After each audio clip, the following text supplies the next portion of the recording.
All right, everybody. We are back again for another episode of the Coaches Compass. Now, I know it's season 6. I know I still don't know what episode it is. I just continue to record, continue to bring on cool guests from all across the world. Now, remember, hit that like, subscribe, comment button down below so you continue to have this thing grow, continue to bring on cool guests from all across the world. I've got another special guest with me here today. I got Coach Dylan. He's a coach at Performance Coach, but most importantly, the best thing out of life, a husband and a father. Coach, thank you, and welcome to the Coaches Compass today. Man, hey, thank you so much. It's a privilege to be here, man. I've heard nothing but great things about you, and I'm excited to get to do this with you. It's always fun when former coworker, friend, what I would consider a brother, tells you about an amazing coach they've got, and they say, hey, you've got to get him on your podcast. So, Coach, shout out to Coach Brian Baca out there. Everybody knows him. If you've never met him before, he is the man of, if you are juiceless, man. You are useless. Yeah, right? He is electric. The electric guy. Yeah. No, man, Coach, it really is. Coach, if you first look at when you get into this world of coaching, of being a strength conditioning coach, what were some of the things, the titles, the certifications that you were chasing back then that mean absolutely nothing to you now? Can I say all of them?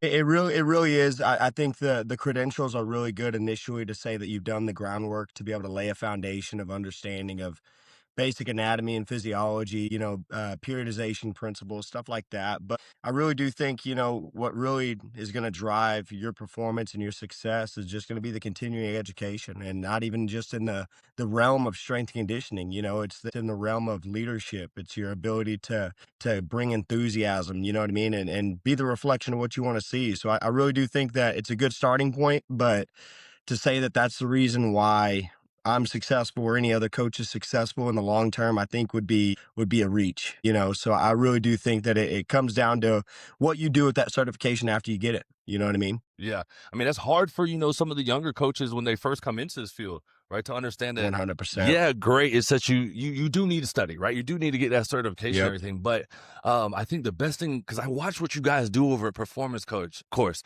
right? You guys are full of juice, bro. But Yes, you sir. can't teach that, right? That's some things that can't be taught. Like, how do you get across to some of the younger coaches, and even for yourself, when you first came into this, how was it to understand it? Like, hey, I've got to be my authentic self to actually get buy-in, because whatever's written on the program, like, my athletes aren't going to do it if I ain't got no juice. No, exactly, man. And I think that the only way to really understand that is to do it. And when you start working with athletes and even large groups of athletes, and you start trying to explain the ins and outs and the rationale and philosophy for what you're doing, and they're just kind of staring I'm lost, at Coach. you. I don't know what you're talking about. Yeah. It's like, man, can we just get to the training? You know what I mean? And so you really come to find out, man, it's about your ability to drive intent, get enthusiasm out of them, because if they're not going to work hard, then the plan that you have is irrelevant, So it's about lighting a fire under these kids. That's the most important thing. And when you're in the realm of coaching, you learn that really fast. You know what I mean? Because we're all coming out of college and, wanting to really express how much knowledge we have. The reality is, man, the only people who care about that is me and you, coaches like us, Right. And we get on these podcasts and we're talking about these things with the kids. At the end of the day, they don't care, man. They like results. They like to feel like somebody's got their back and that wants to see them succeed. And I think that is something you find out pretty quick after working with groups of athletes. You know what I mean? It ain't what you do, it's how you do it, Right.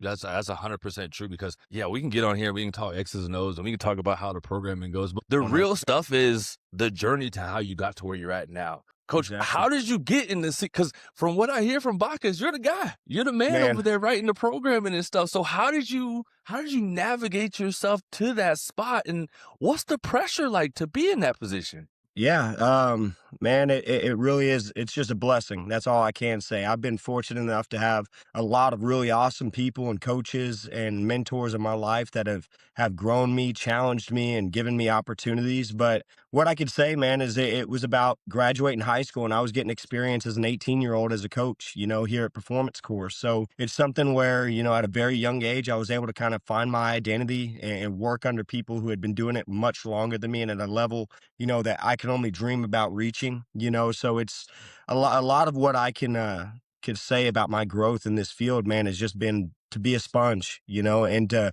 humble yourself when you walk into a door, and not assume that you know more than anybody, because there's always something to learn. There's people like, for instance, like a Brian Baca, in terms of, he talks about my knowledge base, but there's plenty that I learned from him just by the way he coaches and the electricity that he brings to the table. We got coaches all across the board at performance course and even outside of performance course, the coaches we work with and work for, that I get the opportunity to learn from. I've at performance course, I was doing the math, a couple months ago. I think I've worked for 26 head coaches. If you think Sheesh. about all of the schools that we've been at and partaken in, that's football, basketball, and all the above. So that's, if you approach it the right way with an open, wide lens, I really do think that's every single one of those coaches, every single one of those programs is an opportunity for you to learn. I am humbled to say that I handle the programming here at Performance Course, but to say that it's a one-man show would be the lie of a lifetime. It takes all of us. It really does. We got high-level guys that'll poke holes in things, and it keeps me honest. You know what I mean? To I know love that that. anything that I'm going to bring to the table, man, I gotta have context and rationale for, and I gotta be able to defend it, because we got guys, like my buddy Zach Fowler, who really helps me with the strength side. He's going to poke holes in it big time. He's going to be like, hey man, what do you think about this? So it's give and take here, man. It's not a one man show. Every single person in our company brings something to the table, whether it's character development from the Baca brothers, or it's and we got another guy, Coach Amari. If you could get that guy on here, he's electric as well. But Boy. man, we got a lot of really awesome guys, and I've had a lot of really awesome people to mentor me and to be somebody that I could learn from, and kind of saturate myself with. Yeah, about to say the whole Baca family is the same. Golly, yeah, funny From the funny top to enough, the bottom, it's the it's the same, dude. It's funny enough is their dad, Eddie Baca, was my middle school coach. wow. Yeah, yeah. Gosh, So yeah, I got the chance he to meet coached. Eddie when he came out to Nashville. Yeah. Incredible, man. Incredible, man. And I have so many compliments to give that guy, and it's no chance, like, it's not up to chance that those kids ended up and the Bacas ended up the way they are. The man has a high expectation and a high standard, and you see what that produces. Yeah. And not only just dad, mom too.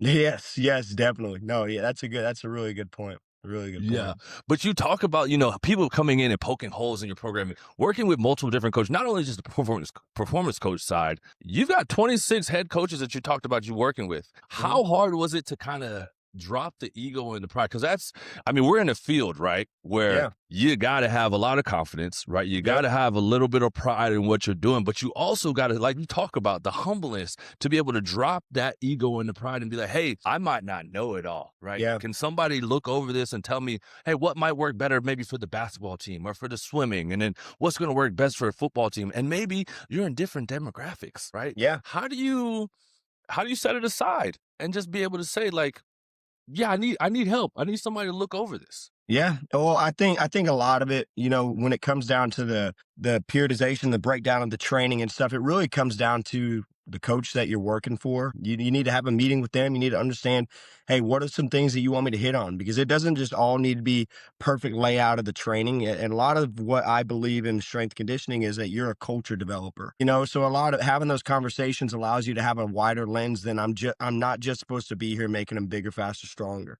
Like we need to develop some mental resiliency. We need to develop some confidence. We need to go in here and challenge these guys on a daily basis. And that doesn't always fit, the perfect scheme, and that doesn't always fit the feed the cats model. But at the end of the day, when you start having conversations with these coaches, it really makes you kind of take a step back and say, you know what? This can be a priority, maybe not the main priority, but I can definitely fit this in and make it complement what we both want to get out of these athletes and the goal that we have for them. So I like I said, man, I just try to not go into a scenario where I feel like I've got it figured out. I know that's not the case. There's no perfect program, especially when you're talking about group training and athletic development. You've got, sometimes at performance course, you got 150 to 200 athletes in a session at a time. Sheesh. And they all have different schedules. They all have things going on in their lives. And when you think kind of with that wide lens, it helps you understand that, okay, I don't have to be perfect. Okay, I've just got to provide the best program I possibly can for these athletes that I'm in front of. So it is something that's humbling every time you write the program. You're going into a group training, and there's never a fact where you're like, man, this is perfect. There's nothing that I can improve on. there's stuff that I get done at the session every single day and be like, man, that pairing probably doesn't work, or man, this isn't going to be something that we can pull off in the time constraint that we have. I think that just constantly having that kind of, again, that self-reflection and seeing, okay, where are the holes at? Where can I be better? And asking questions to the people that you confide in, whether that's the coach that you work for or the part-time staff that we have or other full-time guys that are in the session, is just resourcing as many minds as you possibly can, right? You won't be able to see everything. So I mean, you're talking about 150 to 200 people in a session, coach. Like yeah, that's a lot to see. And no, then as it a is coach, right, we're always on our toes. Like you're always looking at like 100%. you go into it, man, coach, I just developed the best program. Like this is about to flow the best day. You get out there and somebody hurt this, somebody's doing this, they had this type of day. We've Yep, got not everybody showed up or too many. There's a lot of people. So you got to figure out, you're like, man, this 100%. program ain't even going to work. Right. So Exactly. how do I change things? But also on top of that, you talk about working with those coaches. Who are people that I know you brought up Zach Fowler. I know you brought up the Baca family. Who are some other coaches that hold you accountable and you continue to learn from and continue to bounce programs off of to make sure that you're not staying just like in one position stagnant, right? You're continuing to Yeah. grow. Yeah. I think obviously going to clinics and getting alternative perspectives to your own is a big factor in that. And I think that goes a really long way. But man, there's really not a coach in the performance course, family that I can't say that I don't grow from and learn from, whether it's learning from guys on how to do character development better, because that's a big component in what we do, is if you can get these kids motivated about the training's going to take care of itself. You know what I mean? So it's something where there's a lot of guys, Gino Pierce, the kind of founder of this company, Yancey McKnight, he's been everywhere. I can call him up and ask him questions and he'll tell me, man, no, that's dumb, or hey man, that's a really good way of looking at it. Last year I remember I'd send him some videos, some, glute bridge variations and some landmine variations that I thought would be good, a variability for the athletes. And he was like, man, dude, that's freaking incredible. That's awesome. Or,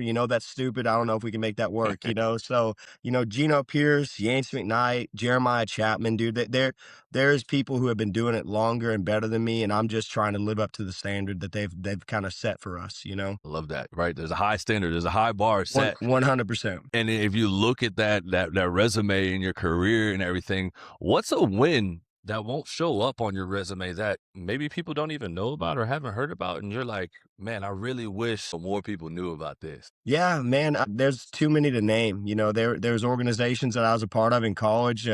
One of them being Tarleton's Men's Society. Shout out TMS if any of you guys happen to watch this video. It was you want to call it a fraternity, but it was more of like a faith based where we were kind of governed by service and selfless service at that.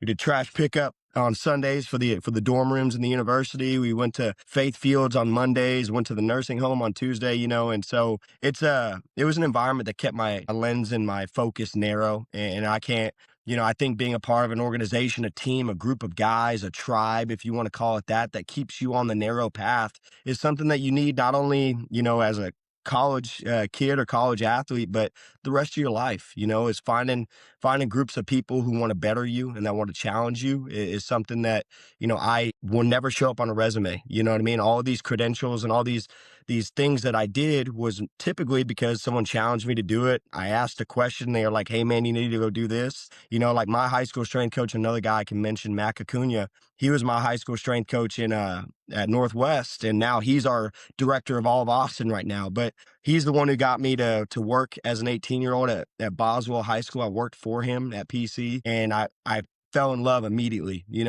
I said, Mac, hey, man, what do I got to do to further myself? And he sent me 3 books. He sent me the Essentials to Strength and Conditioning book. He's like, buy that. Periodization by Bompa. And then the last one, I think, was Supple Leopard. He said that was just a really good one to kind of get you thinking. And so, like I said, a lot of, things that aren't going to show up on the resume was just asking questions and being around people that wanted to better me and wanted to see me succeed. I think that's probably the most important thing in my path is I've had the opportunity to be around and work with a lot of incredible people. Yeah. I mean, the names that you're naming, right? Those are some incredible names, right? No, man, they are. And I know that there's a lot of younger coaches that are also looking up to you. And then when we get into this profession, there's a lot of grind, right? There's a lot of hustle. There's a lot of being away from home for a lot of times, right? How are you helping the younger coaches understand what they're getting into when they go into this field? And I feel like that's a part that people don't really always put fully into perspective, right? Like it's a Yeah. tricky field to get into. Like you've got to sacrifice a lot. And that's not to say that every other field isn't like that, right? If you want to really get successful and go to where you want to go to and reach the highest levels, there are things that you're going to have to drop off along the side. But in this field, it's also a lot of doing things for less pay than you're usually 100%. expected to. And how do you expect to live and work in multiple jobs? So how do you help these younger coaches navigate this path? Yeah, I try to speak from experience. My obviously spent my early years in college being just an intern and being a guy that was working for free. And you know how that works. If you're an intern and they look at your school schedule and you got 8 hours in the day that they can put you in the weight room, you're going to be in there Are for you eight there? hours a day. Yeah, you're going to be there for 8 hours a day. And then at PC, I say I worked right out of high school making 725. I'm in grinding out in the heat and Mac Acuna pushing you and challenging you every single day like you're getting paid, a full-time salary. But, I think that it comes down to just making sure that it's something you're passionate about. The first thing that I lead into before we hire anybody for PC and stuff is, are you passionate about working with kids? Because if you are, then we can make you successful. Like that's not the scheming and everything, and the periodization is not hard. It really isn't. There's really only a few ways that you can skin that cat in terms of progressive overload and understanding volume and intensity fluctuation, but you can't teach passion. You know what I mean? And that passion is the only thing that's going to get you through those low times, is if you are truly doing it for the right reasons. Like I think you would find it hard to find a strength coach at the, private sector level or even at the collegiate level that isn't in love with what they do, and passionate about working with kids. I don't think many of them got in there in this field to make millions of dollars. If it happens, then man, that's Great. incredible. Amazing. That's amazing, but first and foremost, you need to do it because it brings you purpose and fulfillment to work with kids and whatever your rationale for why you do that, whether it's, oh man, I'm trying to further the kingdom of God, and we say that a lot. It's like finding that passion and that drive for what you do is going to be what's going to keep you honest and get you through those valleys. Like we say to the kids, man, it ain't a matter of if, it's when adversity hits, and you ain't going to be in Because it's love with the going to hit. job every single day. It's Yeah, going to yeah, hit. exactly. So man, I just think it's making sure you have a passion for it, because it is a job that can be thankless at times. You may train for weeks, months on end without as much as a thank you. You know what I mean? It's just kind of the expectation that you bring what you bring to the table, and that can be hard time at times. But if you do it the right way, there's no greater fulfillment than seeing them accomplish their goals, and that's something that fills me with joy. And so I would just, like I said, passion is everything. And finding something that you can look forward to going and doing, is something that a lot of people don't think about when they're picking their career path. I think they see dollar signs and prestige, and it's like at some point all that stuff's gonna wear off, just like the new car or the new house. It's gonna come down to the nuts and bolts. Like, do you genuinely enjoy what you're doing? And if you can't say yes, I don't think you're gonna make it in this field, especially private sector. Because you are building your brand every single day. You are a representation of your brand every single day. And when you have a bad day, that is just a direct reflection on you and nobody else, so You got it's to have tough. some type of dog in you. Yeah, you do, man. You gotta wake up after 3 hours of sleep and still be able to get, 20 to 100 kids juiced up. You know what I mean? Yeah, yeah. And I can tell, coach, I can hear the passion coming through, like getting fired up already, like you're about to go coach a session, Yeah, man. right? It's And I special. understand, like, because it exudes throughout the whole performance coach. Like, you guys all have it, right? It's all Yeah, there. And what you guys are teaching to the younger generation coming up on the next generation of coaches, right? Even for the athletes, right? There's got yeah. to be something in there that gets them excited and fired up. And I can feel it through you just speaking now. But we fast forward 10 to 15 years from now. What do you hope people say about how Coach Dylan coached? Not who he coached, but how you coached. What do you hope that your people are saying about you? Relentless, passionate, and intense. Like those are the variables that I always try to control. Is I just moved from Houston to back to DFW where me and my wife are from, and when I left those kids, it was like, man, I hope that the last thing that you guys took from me was the strength and conditioning piece. I hope that you took from me, how to fight the good fight, how to wake up every single day and tell that negative dog that's telling you to let off the gas and not bring your best, to shut up and I'm going to be my best, and so that's something that I hope everybody who works with me feels, is that they have somebody that was in their corner, that strapped up and got in the trenches with them, so to speak, and that was there to battle and fight and push them every single day. Because I think that that's a more positive reflection on success in life, is fighting the good fight. You know what I mean? Waking up every day when you don't feel like it and bringing your absolute best, and you get the opportunity, if you look at it that way, to be that example for these kids every single day.